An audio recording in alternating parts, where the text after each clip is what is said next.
Fail করবি, দেখিস না তুই। ঠাকুরের ধূপকাঠি ঠাকুরের ওখান থেকে উঠাই নিয়ে নকশা করা তোর বোম ফাটানো, তাও ফেল করবি তুই, দেখিস।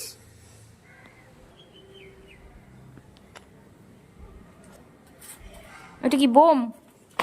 সেলাই কাঠির বাক্স বোম হয়? ফেল করতে চাইস? শোন না আমার কথা, শোন, একটা অ্যান্সার দে।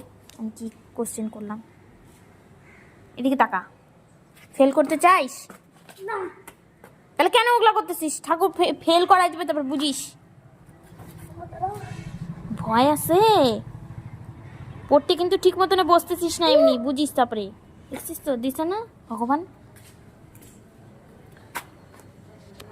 আরে তুলসী গাছটা গায়ের মধ্যে লাগতেছে। কি ছেলেটা দেখছো? বলে কি এখানে একটু দাঁড়াও, আমি একটু খেলবো। বাস খেলবো মানেই খেলবো, এটা খেলা। তোকে বলছি না আগুন দিয়ে খেলবি না।